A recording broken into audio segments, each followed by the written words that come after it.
rentrait vraiment dans le vif du sujet. C'est d'actualité puisque les députés ont voté vendredi à l'Assemblée nationale, dans le cadre du budget rectificatif 2012, une surtaxe sur les plus-values des biens immobiliers imposables, surtaxe qui s'appliquerait dès le 1er janvier 2013. Alors, les plus-values sur les biens immobiliers en dehors de la résidence principale, jusqu'alors taxées à 19%, seraient surtaxées à 2% à partir de 50 000 euros, de 3% à partir de 100 000 euros et jusqu'à 6% pour 250 000 euros. Alors, Jean-François Buet, en tant que président de la FNAIM, je crois que vous avez été très surpris par cette nouveauté fiscale. Oui, très surpris, comme vous pouvez l'être, puisque je crois que malheureusement pour la majorité de mes confrères, la nouvelle, vous la prenez ce matin. Très surpris parce que pas de concertation, je crois que même malgré nos différents rendez-vous à l'Assemblée et au Sénat, c'est une mesure qui n'a jamais été évoquée. Enfin, je me souviens de nos rendez-vous respectifs. Donc très surpris que cette mesure tourne comme cela.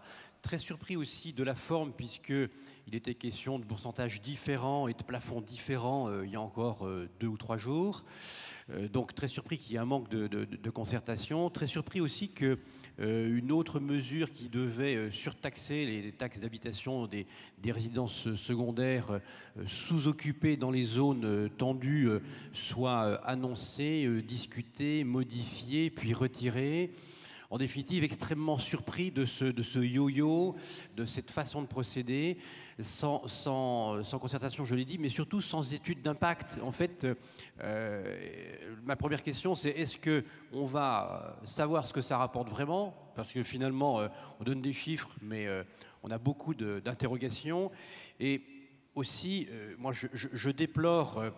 Nous savons tous que les finances de ce pays sont dans une situation difficile et nous sommes concitoyens responsables et chefs d'entreprise responsables avec des salariés sous notre responsabilité.